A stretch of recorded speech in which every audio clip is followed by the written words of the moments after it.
Students of class 8th, today I shall teach you SST chapter number 4. The chapter name is Minerals and Power Resources. खनिज और शक्ति के साधन इस lesson का नाम है। तो सबसे पहले हम ये हेडिंग देखेंगे, गेट द वार रोलिंग में जो दिए गए हैं टाइप्स ऑफ मिनरल्स अर्थात खनिजों के प्रकार, माइनिंग या खान खोदना, डिस्ट्रीब्यूशन ऑफ मिनरल रिसोर्सेज, ये जो मिनरल रिसोर्सेज हैं इनका वितरण किस प्रकार से है। Next, minerals resources of India, Bharat में पाए जाने वाले खनिज संसाधन। यूजेस ऑफ मिनरल्स, इनका प्रयोग किस प्रकार से किया जाए मिनरल्स का। कंजर्वेशन ऑफ मिनरल्स, इनका संरक्षण किस प्रकार से होता है। पावर और एनर्जी रिसोर्सेज, पावर शक्ति या ऊर्जा के स्रोत।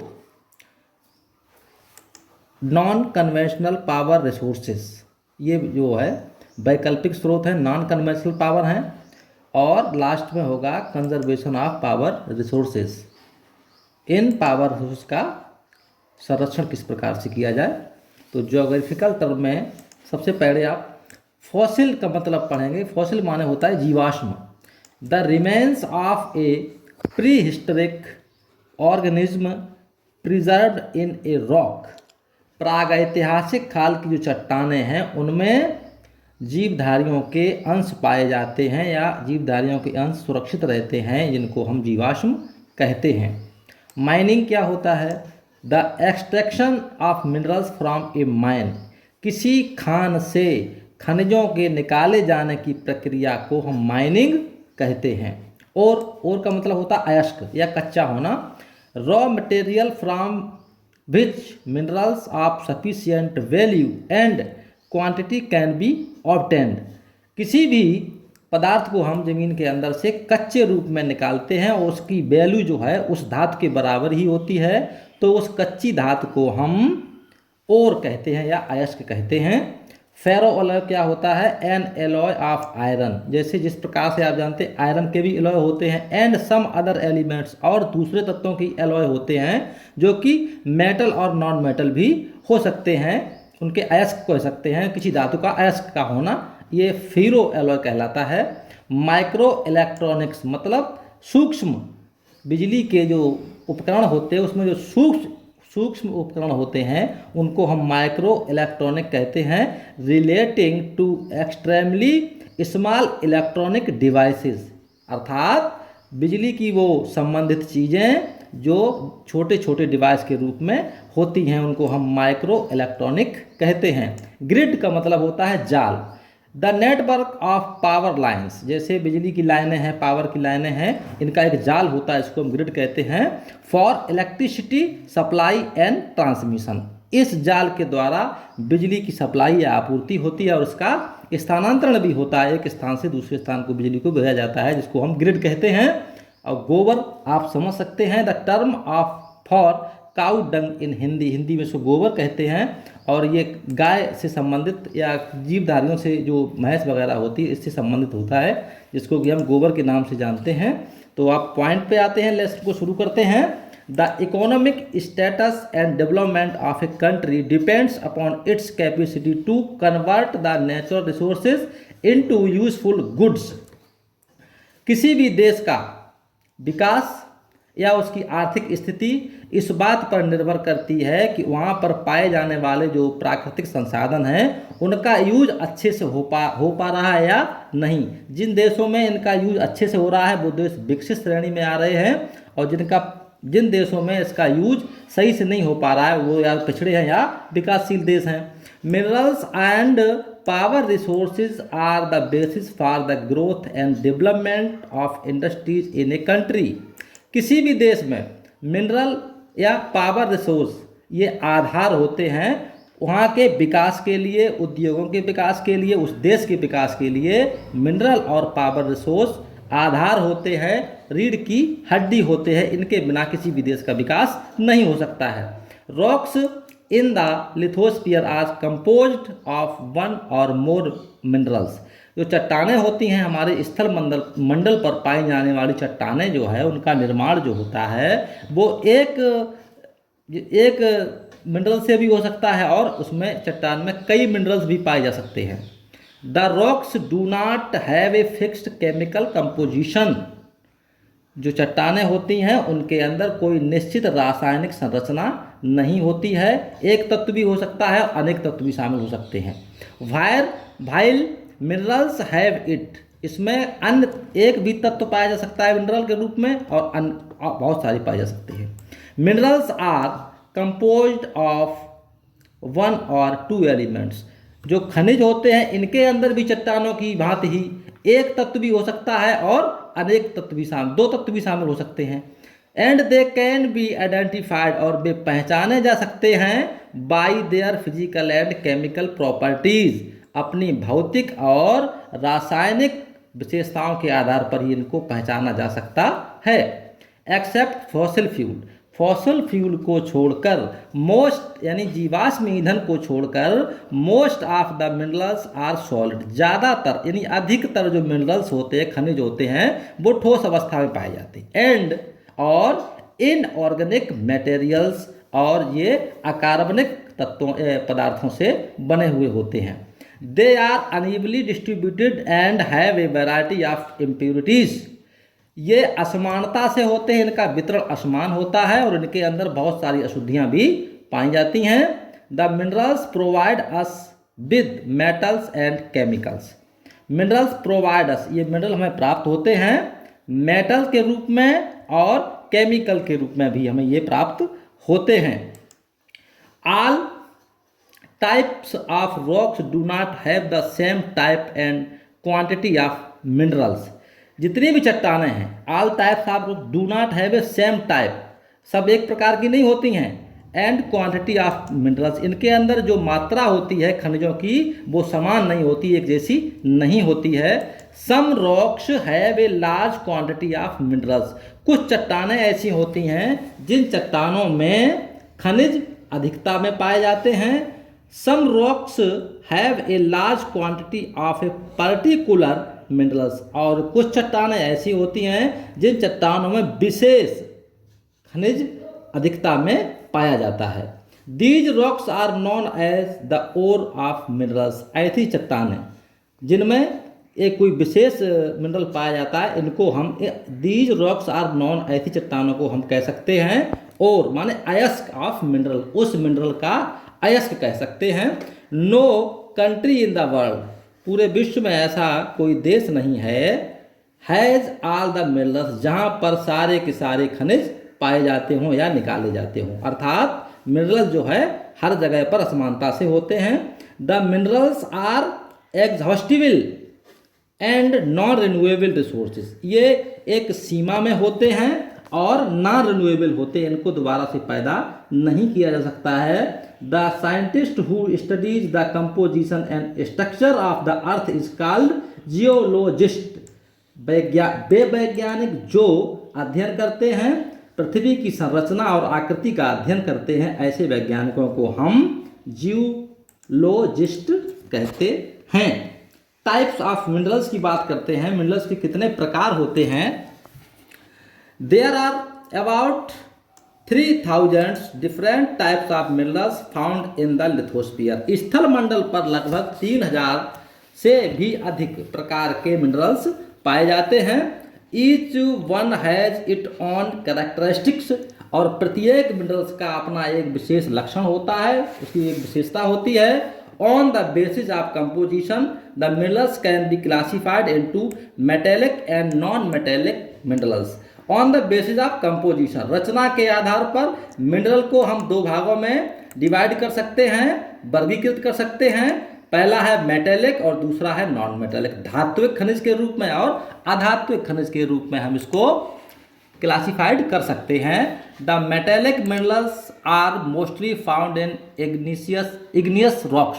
जो धात्विक खनिज होते हैं ये अधिकतर आग्नेय चट्टानों में पाए जाते हैं, इग्नियस रॉक्स में पाए जाते हैं। while the non-metallic minerals are found in the sedimentary rocks। और वहीं पर आप देख सकते हैं जो अधात्विक खनिज होते हैं, नॉन मेटेलिक मिनरल्स होते हैं, वो सेडिमेंट्री रॉक्स में ही पाए जाते हैं। मेटेलिक मिनरल्स कौन से होते हैं? Metallic minerals contain metal in ore form. धात्विक खनिजों के अंदर जो धात्विक खनिज जो होते हैं contain metals in ore form, उनके अंदर जो धातुएं होती हैं वो अयस्क के रूप में होती हैं। The metals are hard substances, जो धातुएं होती हैं वो कठोर तत्वों से बनी होती हैं। And have a typical lustre of shine, और चमकदार हो, धातुएं जो होती हैं वो कठोर होती हैं और चमकदार होती हैं। जैसे iron, gold, silver are metals. Iron, gold और सिल्वर जैसे कि धातुएं यहाँ पे बताई जा रही हैं, ये सब की सब चमकदार होती हैं। The metallic minerals can B ferrous और नॉन फेरस। जो मेटेलिक मिनरल्स होते हैं उसमें कुछ फेरस होती हैं और कुछ नॉन फेरस होती हैं। कुछ में लोहा पाया जाता है, कुछ में लोहा नहीं पाया जाता है। The ferrous minerals have iron. Iron के अंदर फेरस मिनरल होता है as one of the constitutions as ore of iron, जो कि आयरन का एक घटक होता है। और जो होता है आयरन का एक घटक होता है। मैग्नीज, टंगस्टन एंड क्रोमाइट्स, इसमें तीन चीज़ें और बताई जा रही हैं। आयरन में मैग्नीज, टंगस्टन और क्रोमाइट, इनके अंदर और पाए जाते हैं। The non ferrous minerals do not have iron as one of its constitutions as ore of gold, silver, copper और लेड। कुछ ऐसी चीज़ें भी इसमें नॉन फेरस मिनरल्स भी होते हैं जिनके अंदर लौह तत्व के अयस्क नहीं पाए जाते हैं। वे धातुएं हैं गोल्ड, सिल्वर, कॉपर या लेड।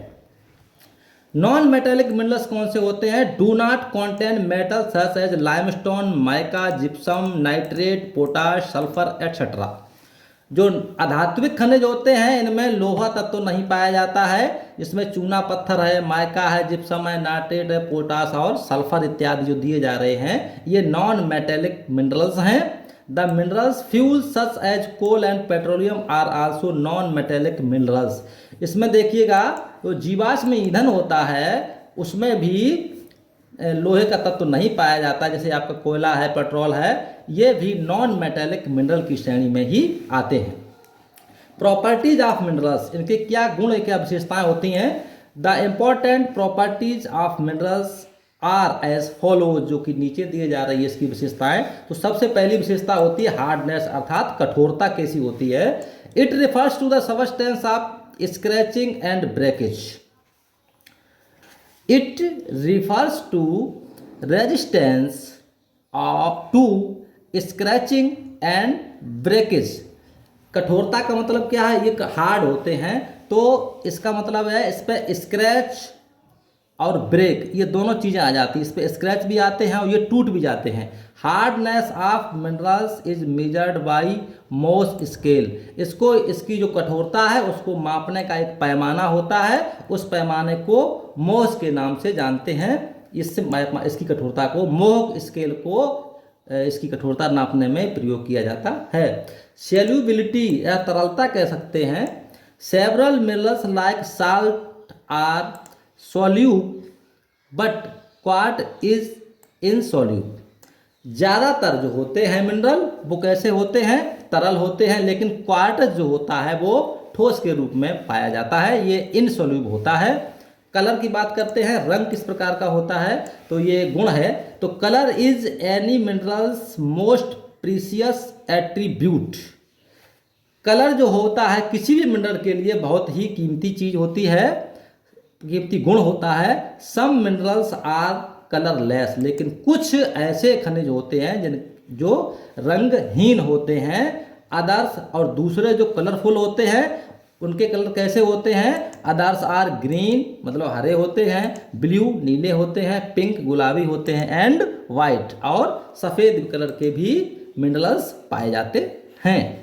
माइनिंग क्या होता है? माइनिंग का मतलब जमीन को खोद के खनिजों को बाहर निकालने की जो प्रक्रिया होती है उसको हम खनन या माइनिंग कहते हैं। The extraction of minerals is known as mining.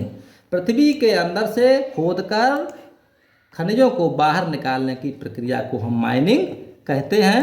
There are 3 main types of mining. यहाँ पर माइनिंग के 3 टाइप बताए, अर्थात 3 प्रकार से खनन होता है।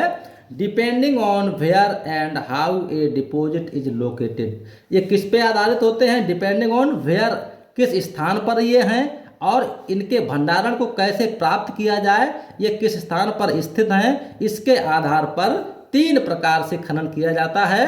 It is cheaper to time a substance when it is cheaper to mine.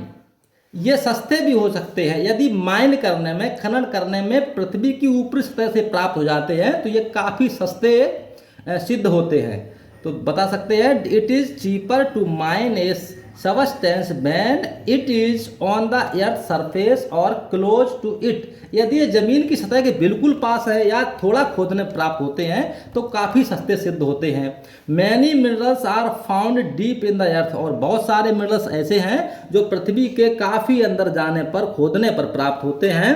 Some might be under seas, और कुछ ऐसे हैं जो हम समुद्र की तलहटी या रिवर्स नदियों की तलहटी और झील और लेक्स, इन झीलों की तलहटी को जब खोदते हैं तो हमें ये अंडरग्राउंड खोदने पर प्राप्त होते हैं।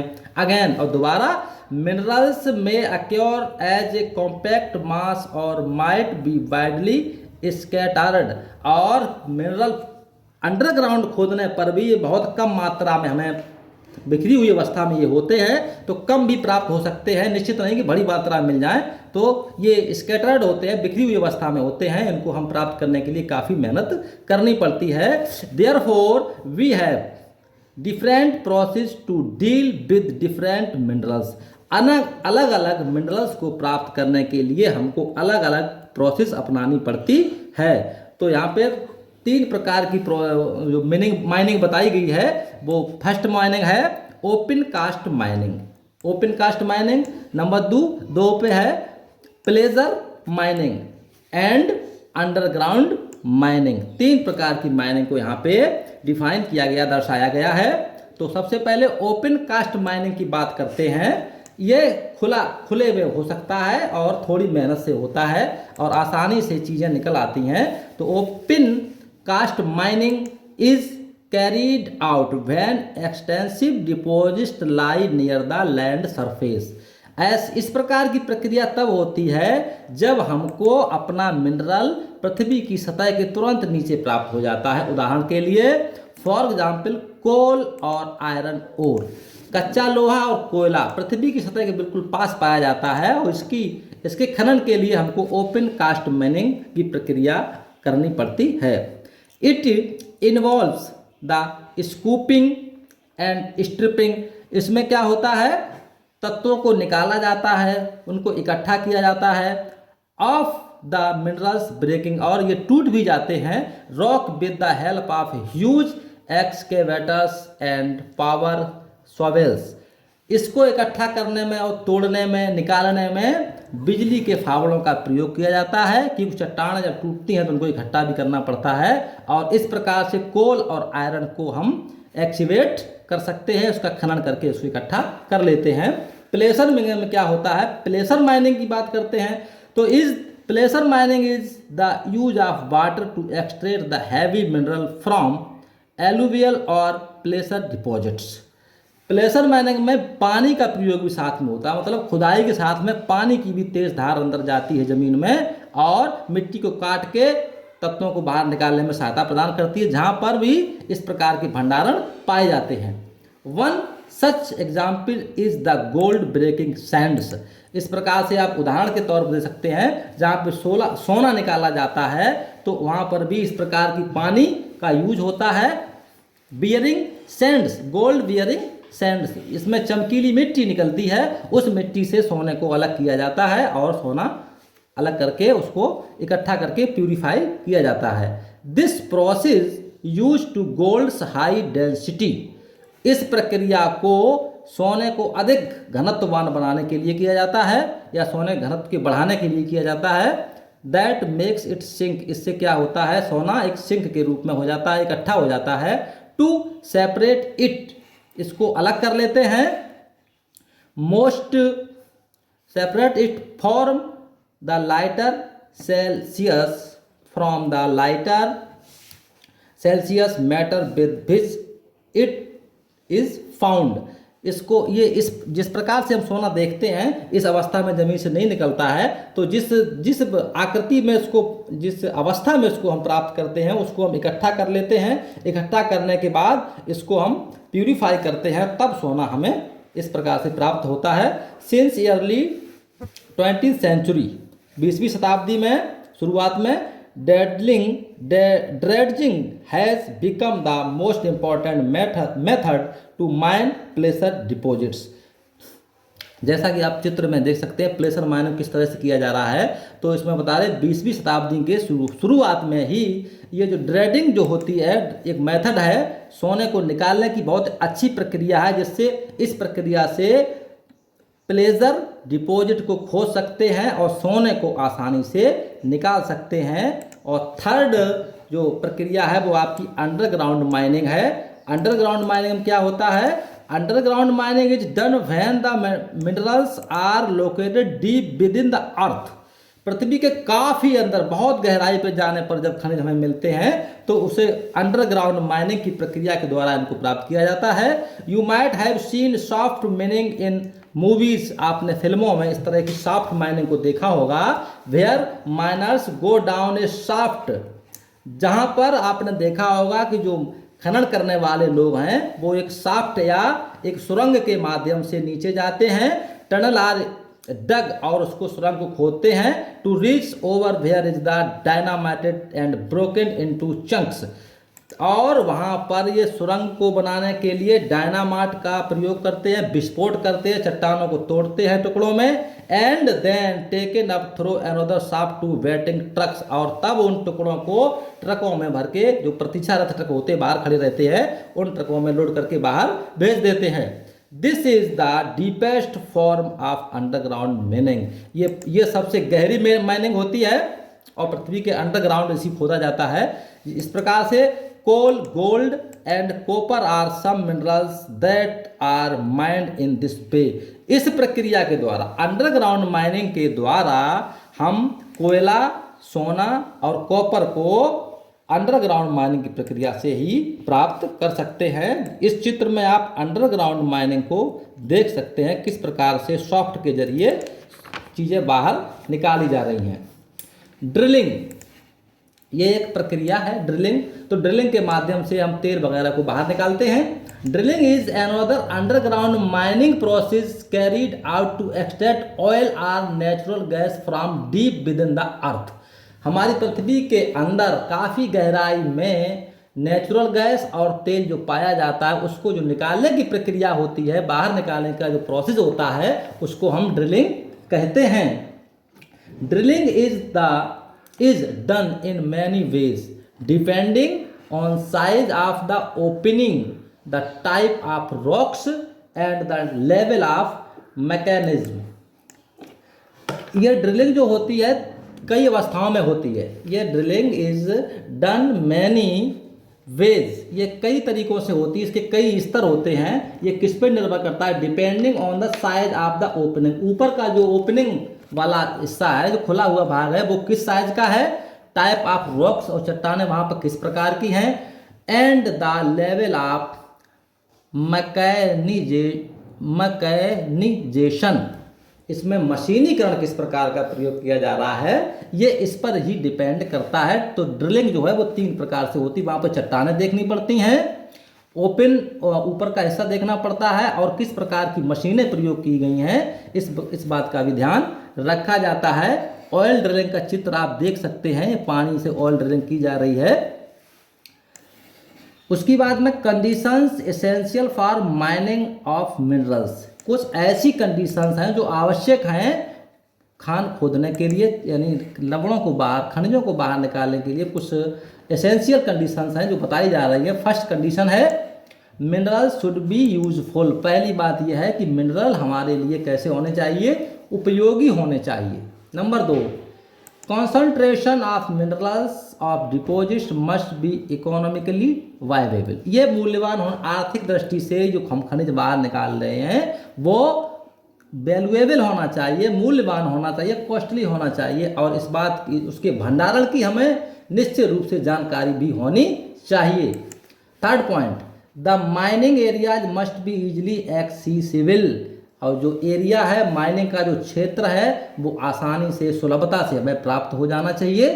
लास्ट पॉइंट है some rare minerals can be obtained only by a specialist knowledge, कुछ ऐसे खनिज हैं जिनको हम प्राप्त तब कर सकते हैं जब उसके लिए हमको विशेष ज्ञान की आवश्यकता होती है, क्योंकि बिना विशेष ज्ञान के हम उन्हें पहचान नहीं सकते। Distribution of mineral resources, distribution of mineral resources में देखेंगे इसका वितरण किस प्रकार से, हमारे मिनरल्स का जो संसाधन है उनका डिस्ट्रीब्यूशन या वितरण किस प्रकार से है। The distribution of minerals in not uniform through out the world, पूरे विश्व में इसका वितरण बहुत असमान है, हर जगह एक तरह से ये नहीं पाए जाते हैं। तो कनेक्ट टू ज्योग्राफी में देखेंगे Asia produces more than half of the world's tin, Asia continent जो है पूरे विश्व का आधे से ज़्यादा भाग जो है वो एशिया में निकलता है टिन का, अर्थात एशिया कॉन्टिनेंट 50% से भी अधिक टिन का उत्पादन करता है। अब आप देखेंगे एशिया कॉन्टिनेंट में किस प्रकार के मिनरल्स पाए जाते हैं। At least 60% of the world's non oil and natural gas deposit are found in Asia, 60% से भी अधिक विश्व का 60% से भी अधिक नेचुरल गैस और तेल एशिया कॉन्टिनेंट यानी एशिया महाद्वीप में पाया जाता है, इसके भंडारण एशिया महाद्वीप में पाए जाते हैं। साउथ वेस्टर्न यानी दक्षिण पश्चिम में, एशिया के दक्षिण पश्चिम में, specially the area around the Persian gulf and Indonesia, Malaysia and Siberia produce large quantities of petroleum, बता रहे हैं कि एशिया के दक्षिण पश्चिम में विशेष तौर से वो क्षेत्र जो पर्शियन गल्फ के आसपास है या इंडोनेशिया या मलेशिया और साइबेरिया, ये पूरे बहुत बड़ी मात्रा में क्या प्रोड्यूस करते हैं, पेट्रोलियम का उत्पादन करते हैं। इन देशों में पेट्रोलियम बड़ी मात्रा में निकाला जाता है। Large reserves of coal are found in Siberia, China, India, Japan, Indonesia and Korea. Korea, Indonesia, Japan, India, China, Siberia में कोयले के बहुत बहुत बड़े भंडार पाए जाते हैं।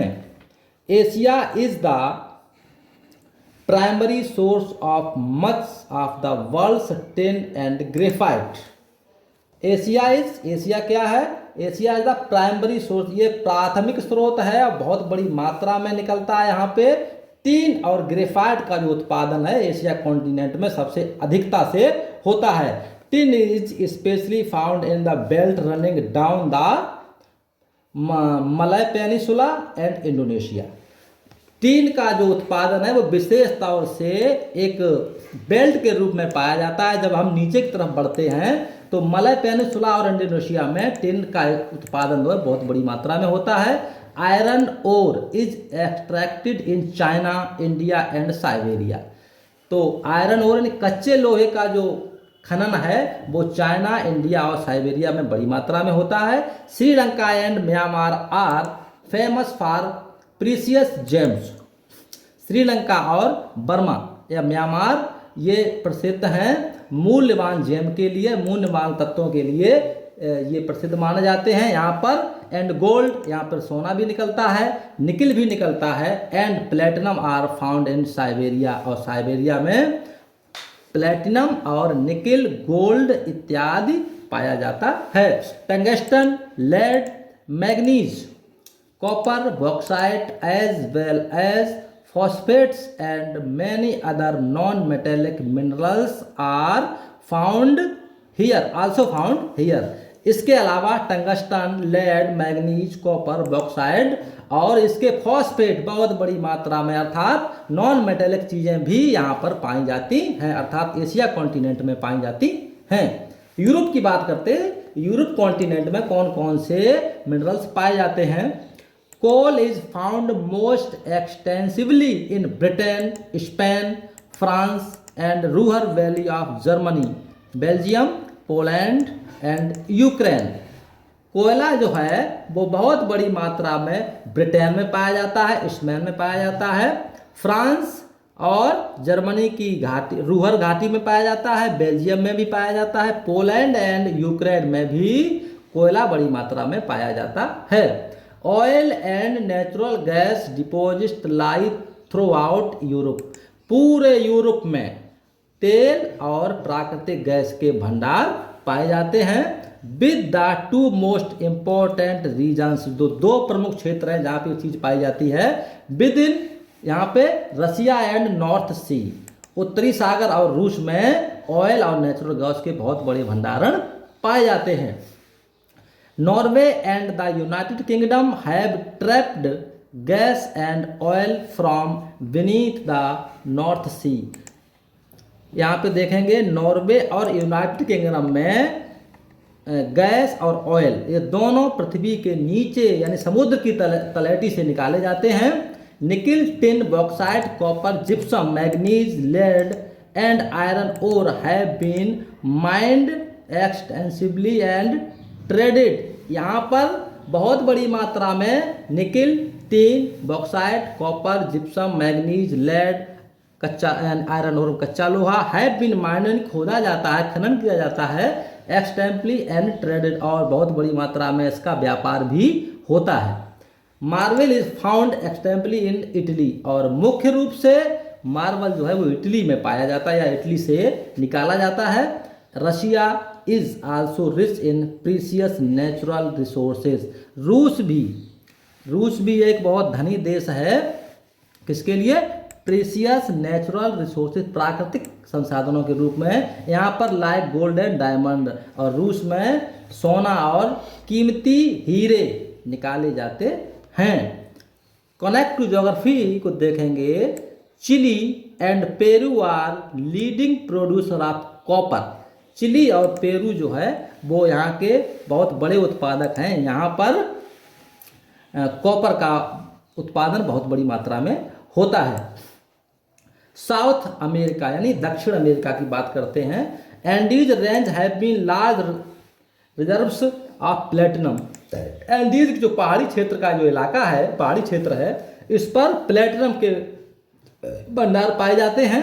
Chile has reserves of copper and zinc. Chile में जैसा कि बताया आपको कॉपर बहुत ज़्यादा मात्रा में पाया जाता है और यहाँ पर जिंक भी पाया जाता है। Other minerals found are iron. यहाँ पर दूसरे भी मिनरल जो पाए जाते हैं वो इस प्रकार से हैं। Iron, lead, zinc, silver and bauxite, ये भी यहाँ पे पाए जाते हैं। Brazil, Guyana, Suriname and Venezuela are among the world's leaders in mining bauxite and aluminium ore. तो कच्चा एल्यूमिनियम है और बॉक्साइट है, ये गुयाना, सूरीनाम, वेनेजुला और यानी पूरे विश्व में मानी हुई जो है वो यहाँ पे एल्यूमिनियम ओर और बॉक्साइट यहाँ से माइंड किया जाता है या यहाँ पे खनन का कार्य होता है। Gold and diamonds are found along the Amazon basin. Gold जो है सोना और हीरा ये कहाँ पाए जाते हैं? अमेजन नदी के बेसन में पाए जाते हैं। Gold is found in Brazil. सोना ब्राजील में भी पाया जाता है, गुयाना में पाया जाता है और इक्वेडोर में सोना निकाला जाता है। Colombia leads the production of emerald. और कोलंबिया देश में बहुत ही कीमती पन्ने निकलते हैं। पन्ने की खान है वहाँ पर जहाँ पे पन्ना पाया जाता है। Iron ore and tin are abundant in Brazil. कच्चा लोहा और टिन ब्राजील देश है इन दो तत्वों के लिए धनी माना जाता है। Petroleum is produced in substantial quantities near the base of Andes specially in Venezuela, Colombia, Peru and Ecuador.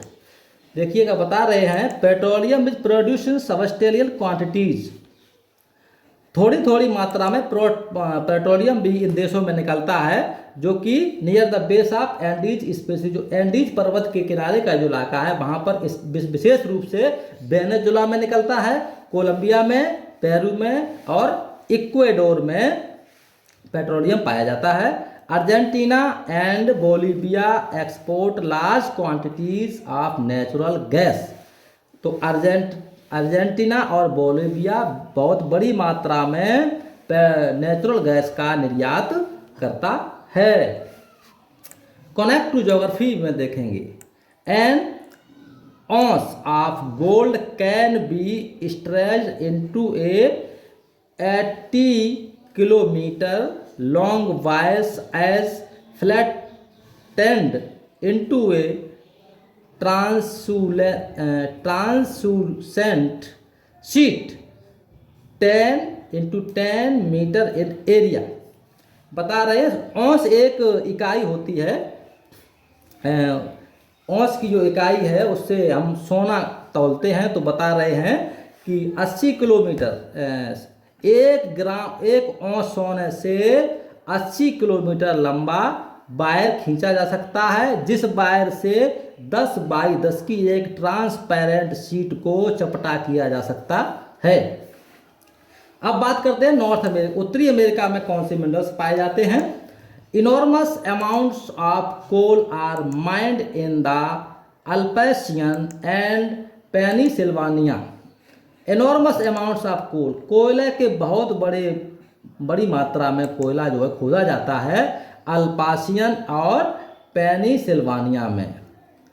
ये दो स्थान हैं, अल्पाशियन और पेनिसिल्वानिया में जो कोयला है बड़ी मात्रा में निकाला जाता है।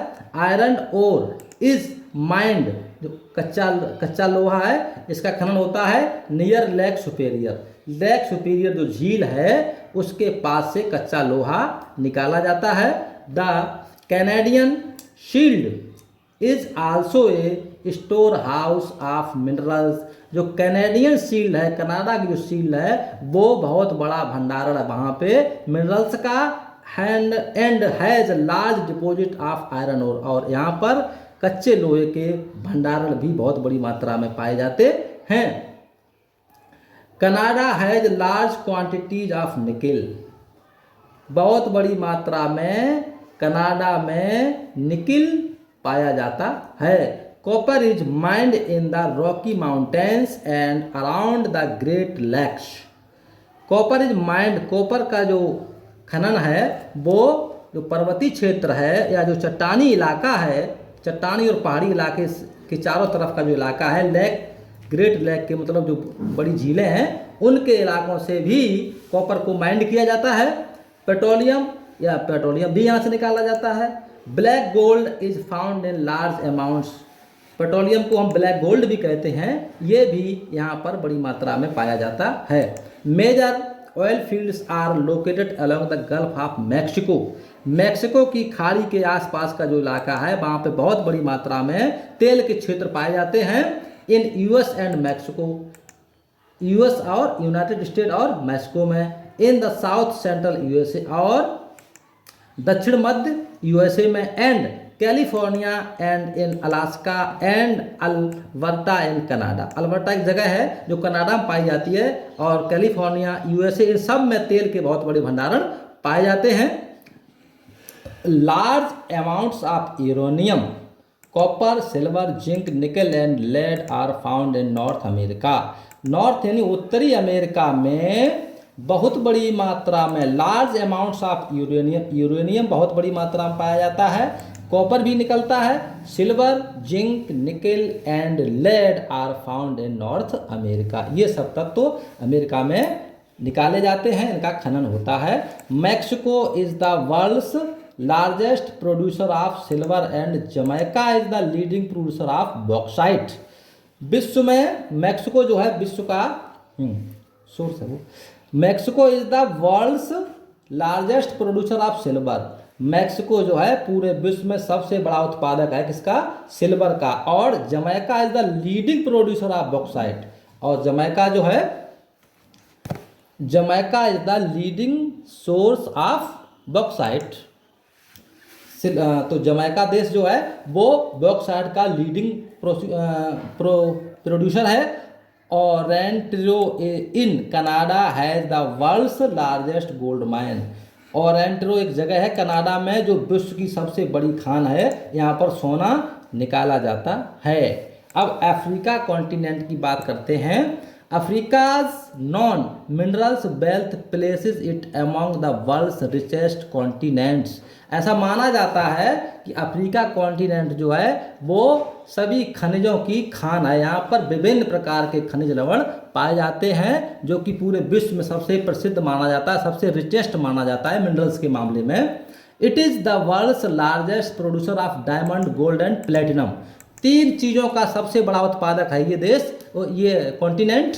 इसमें डायमंड, गोल्ड और प्लेटिनम विश्व में सबसे अधिकता में यहाँ से निकाला जाता है। A large portion of the world's diamond come from South Africa. A large portion of the world's, पूरे विश्व में जितने भी डायमंड का उत्पादन होता है उस उत्पादन की बहुत बड़ी मात्रा जो है वो साउथ अफ्रीका यानी दक्षिण अफ्रीका से प्राप्त होती है। बोत्सवाना एंड जायरे, बोत्सवाना में भी निकाला जाता है और जायरे में भी ये जो है हीरे, प्लेटिनम और गोल्ड निकाले जाते हैं।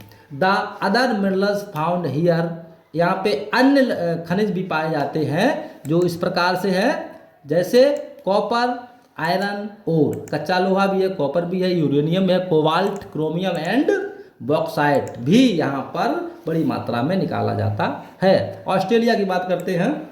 Australia is the world's largest producer of bauxite. Bauxite का सबसे बड़ा उत्पादक देश ऑस्ट्रेलिया है। And a leading producer of iron, gold, diamond, tin and nickel. और यहाँ पर आयरन, गोल्ड, डायमंड, निकेल भी पाया जाता है। Kalgoorlie and Coolgardie areas of Western Australia have the largest deposit of gold. Kalgoorlie और कूलगार्डी नाम की 2 जगह हैं जो ऑस्ट्रेलिया में हैं। यहाँ पर बहुत बड़ी बड़ी जो है बड़े बड़े भंडारण सोने के पाए जाते हैं, अर्थात सोना यहाँ से निकाला जाता है। The other minerals found here are, जो अन्य खनिज यहाँ पाए जाते हैं वो इस प्रकार से हैं। यहाँ पर जिंक, लेड, मैग्नीज और कॉपर निकाला जाता है। कालगुलरी गोल्ड माइन को चित्रित भी किया गया है, इसे आप देख सकते हैं। अंटार्कटिका की बात करते हैं या बर्फीले इलाके की बात करते हैं हम। The geology of Antarctica is sufficiently well known to predict the existence of a variety of minerals deposits. जो अध्ययन करते हैं जियोलॉजिस्ट, उन्होंने ऐसा बताया है कि अंटार्कटिका में बहुत बड़ी मात्रा में मिनरल्स पाए जाते हैं, लेकिन but the lack of appropriate technology, हमारे पास वो तकनीक नहीं है जिससे कि हम to cut through the thick layers of ice, बर्फ की मोटी मोटी परतों को हम काट पाएं, हैज प्रिवेंटेड मिनरल एक्सप्लोरेशन, जो कि हमें मिनरल को प्राप्त करने में बाधा उत्पन्न करती हैं इन दिस कॉन्टिनेंट, क्योंकि इस क्षेत्र में बर्फ बहुत अधिक पाई जाती है। हमारे पास ऐसी तकनीक नहीं है जिस तकनीक से हम बर्फ की मोटी मोटी परत को काटे और अंदर से मिनरल्स को ऑब्टेंड कर पाएं। Connect to geography. First point, the oldest rocks in world's are western Australia. पश्चिमी ऑस्ट्रेलिया में विश्व की सबसे पुरानी चट्टानें पाई जाती हैं। दे डेट बैक, इनकी उम्र बताई जा रही है लगभग 4300 मिलियन ईयर्स। इनकी कितनी उम्र है? लगभग 4300 मिलियन वर्ष पुरानी चट्टानें वहाँ पाई जाती हैं। ओनली 300 ईयर्स, केवल 300 वर्ष आप बाद में after the earth was form, ऐसा बताया जाता है। उस ये जो है जब पृथ्वी बनी उसके 300 वर्ष बाद इन चट्टानों का निर्माण हुआ था। Second point, the biggest pure gold nugget was found in Australia. सबसे बड़ा प्योर गोल्ड का नगेट जो है वो कहाँ पाया जाता है? ऑस्ट्रेलिया में पाया गया सन 1869 में। एंड वेट, और जिसका वजन था 156 पाउंड, इसका वजन 156 पाउंड था। The biggest pure gold nugget was found in Australia in 1869 and weighed 156 pounds. जैसा कि आपको बताया है, सबसे बड़ा प्योर गोल्ड का जो नगेट है वो ऑस्ट्रेलिया में पाया गया सन 1869 में, जिसका वजन 156 पाउंड था।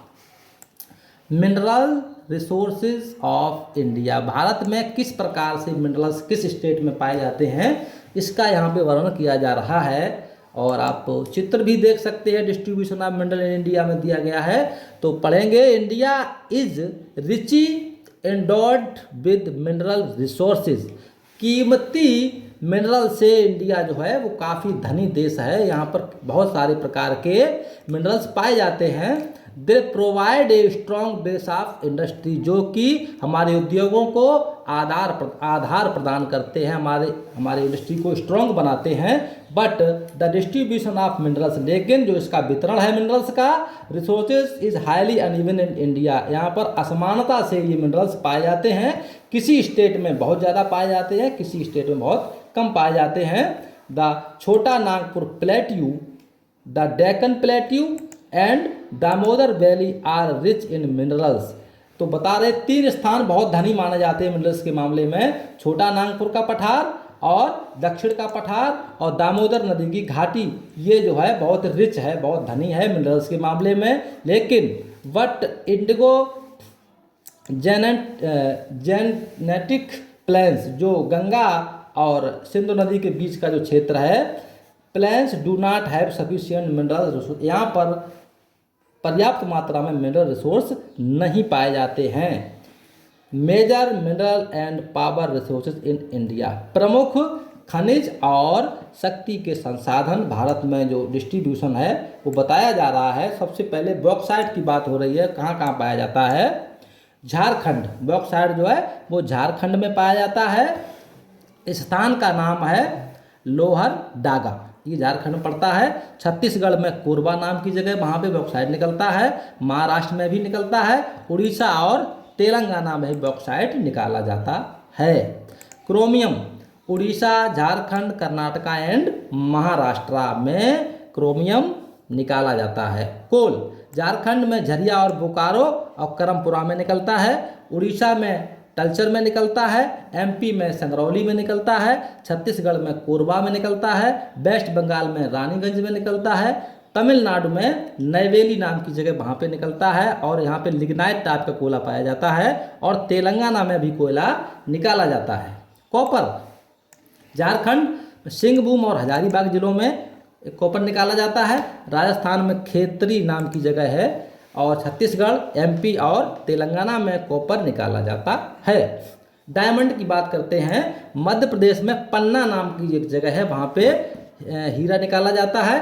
आंध्र प्रदेश में गोलकोंडा नाम की जगह है, वहाँ पे डायमंड को खनन किया जाता है। गोल्ड, सोना कहाँ कहाँ पाया जाता है। कर्नाटक में कोलार और हट्टी नाम की 2 जगह हैं और आंध्र प्रदेश में भी गोल्ड को निकाला जाता है। आयरन, झारखंड में सिंहभूम और हजारीबाग में निकलता है। उड़ीसा में केवंझार में निकलता है और मयूरभंज में निकलता है। छत्तीसगढ़ में रायपुर, दुर्ग और बस्तर जिलों में आयरन निकाला जाता है। आंध्र प्रदेश, तेलंगाना एंड कर्नाटका में भी आयरन को खोद के निकाला जाता है। लाइमस्टोन, बिहार, उड़ीसा, एमपी, गुजरात, महाराष्ट्र, आंध्र प्रदेश और तेलंगाना, इन स्टेट में लाइमस्टोन पाया जाता है। मैग्नीज, उड़ीसा में केवंझार में और मयूरभंज में मैग्नीज निकाला जाता है। मध्य प्रदेश में बालाघाट और जबलपुर में निकाला जाता है मैग्नीज को। और झारखंड, कर्नाटक और महाराष्ट्र में भी मैग्नीज पाया जाता है। माइका, झारखंड में हजारीबाग, बिहार में मुंगेर और गया और आंध्र प्रदेश, तेलंगाना और राजस्थान में भी माइका पाया जाता है। कनेक्ट टू ज्योग्राफी में देखेंगे, if the metallic content of an ore is lesser than 30%, यदि आपने कोई मेटेलिक, किसी भी मेटल को एक्सट्रैक्ट किया या ज़मीन को खोद के मेटल निकाला और उसमें उसके अयस्कों का जो परसेंटेज है वो 30% से अगर कम है तो ये किसी प्रकार से हमारे लिए लाभदायक नहीं होगा, हमारा खोदना व्यर्थ हो जाएगा। एडवांटेज देखते हैं, यूजेज ऑफ मिनरल्स, इसका प्रयोग, हमारे जो मिनरल्स हैं इसका यूज किस प्रकार से, उससे क्या लाभ है। तो सबसे पहले हम लाभ की बात करते हैं। तो फर्स्ट पॉइंट पढ़ेंगे, minerals are the backbone of industrialisation, हमारे औद्योगिकीकरण के लिए ये हमारा आधार होते हैं, रीढ़ की हड्डी होते हैं। मिनरल्स जो हमारे खनिज लवण हैं वो हमारे उद्योगों के लिए आधार होते हैं या एक रीढ़ की हड्डी के समान होते हैं। Second point, minerals are the backbone of modern civilisation, ये जो मिनरल्स जो हैं वो हमारे आधुनिक सभ्यता के भी आधार हैं। They are important and the chief base of ensuring higher standard of living, और इन खनिजों के माध्यम से ही किसी के स्तर को भी पहचाना जाता है या स्तर को ऊंचा या नीचा माना जाता है। ये चीफ बेस होते हैं, मुख्य आधार होते हैं इसके लिए। थर्ड पॉइंट है, even minerals like clay products, कुछ ऐसे हैं मिनरल्स जो मिट्टी के तत्वों से बनते हैं। Gypsum, quartz, sand and limestone are used in great quantities to provide comfortable living and better standards, अच्छे स्तर के लिए, जीवन को आरामदायक बनाने के लिए जो तत्व हैं, जैसे हमारा ग्रेफाइट है, जिप्सम है, क्वार्टज है और सैंड है, लाइमस्टोन है, ये हमारे जीवन को बहुत ही आरामदायक बनाते हैं। तो ये तो लाभ हो गए, और जहाँ पे लाभ होते हैं वहाँ पे कुछ हानियाँ भी होती हैं। तो हम हानियों की बात करते हैं। डिसएडवांटेजेस क्या हैं इसके, there are many disadvantages associated with the use of minerals, इससे हमें इसके प्रयोगों से बहुत सारी हानियां भी होती हैं जो इस प्रकार से हैं। Some of these are as follow, जो कि नीचे दी जा रही हैं। फर्स्ट पॉइंट पढ़ेंगे, हमारी हानियां किस प्रकार से है। All mineral resources are exhaustible, पहली बात यह है कि इसकी एक लिमिट होती है, एक सीमा होती है, एक सीमा के बाद ये खत्म हो जाएंगे। Most reserves of minerals are likely to be exhausted one by one during this century, अगर हम इसका अधिक से अधिक प्रयोग करते रहे तो एक दिन ऐसा होगा कि इस शताब्दी में ही इन सबका अंत हो जाएगा और आने वाली पीढ़ी को कोई भी मिनरल प्राप्त नहीं होगा। Second point, despite great strides in the science and technology, हमने टेक्नोलॉजी में और साइंस में बहुत बड़ी महारत हासिल की है। Substitution of some of the extinct natural resources are causing harm to our environment, तो इन तकनीकों के प्रयोग से हमने अंधाधुंध रिसोर्स का यूज किया है, इसका शोषण किया है, जिससे हमारा पर्यावरण भी बाधित हो रहा है, हमारे लिए स्वयं के लिए हानिकारक सिद्ध हो रहा है। Third point, mining of almost all types of minerals releases huge quantities of dust, जब माइनिंग कहीं पे होती है, खान खोदी जाती है, तो बहुत बड़ी मात्रा में धूल और विभिन्न प्रकार के टुकड़े उड़ते हैं, मेटल्स पार्टिकल्स या किसी धातुओं के टुकड़े उड़ते हैं। Causing a great harm to our environment, जो कि हमारे पर्यावरण के लिए खतरनाक साबित होते हैं या हमारी परेशानी का सबब बनते हैं। तो कंजर्वेशन ऑफ मिनरल्स, हमें अपने मिनरल्स का संरक्षण किस प्रकार से करना चाहिए। Minerals are highly exhaustible and their formation takes place over millions of years, पहली बात तो यह है कि ये एक हद तक होते हैं, एक सीमा में होते हैं, एक लिमिट में होते हैं, और इनके बनने की जो प्रक्रिया है उसमें करोड़ों वर्ष का समय लग जाता है। There is need to conserve them, और हमें इसीलिए इनको कंजर्व करने की आवश्यकता है। As the demand for minerals is increasing day by day, खनिजों की जो डिमांड है, जो मांग है, वो दिन पे दिन बढ़ती जा रही है। To meet needs to present and future, future में भी हमें इनकी आवश्यकता पड़ेगी और प्रेजेंट में भी हमें इनकी आवश्यकता है, और हम ये सोच के इनका यूज करें कि फ्यूचर की जनरेशन को भी हमें ये छोड़ने चाहिए, future generations. Minerals can B conserve by reducing there consumption, हमको जो मिनरल्स का जो प्रयोग है उसको इस तरह से संरक्षित करें और अपने जो उपयोग में थोड़ी कमी करें। अवॉइडिंग वेस्टेज इन प्रोडक्शन, जो उत्पादन कर रहे हैं तो उसका जो वेस्टेज है उसको भी अवॉइड करें, कुल मिला के अपने जो मिनरल्स हैं उसको बर्बाद ना करें। एंड डिस्ट्रीब्यूशन, उसका जो वितरण है उसको प्रभावित ना करें। Recycling of metals, use of substitutes, ऐसे मिनरल्स को हम यूज करें जो रिसाइकलिंग के द्वारा हम दोबारा उन्हें प्राप्त कर सकें। Better mining methods and discovery a new minerals by using latest technology are some of other methods to conserve them. और दूसरे तरीके बताए गए हैं जो कंजर्व करने के लिए। तो मिनरल्स को कंजर्व करने के लिए सबसे पहले हमें अच्छी तकनीकों का प्रयोग करना चाहिए, अच्छी माइनिंग की जो मेथड है उनको अपनाना चाहिए और नए नए तरीकों की खोज करना चाहिए ताकि मिनरल बचे भी रहें और हमारे इन्वायरमेंट को भी हार्मफुल ना बनाएं। उसकी बाद बात करते हैं, अच्छा ये आपका फर्स्ट वीडियो में यहीं तक पढ़ाएंगे और इसका जो रिमेनिंग पार्ट है वो अगले वीडियो में आपको पढ़ाया जाएगा और इसको आप दोबारा से पढ़ें और तब तक के लिए थैंक यू।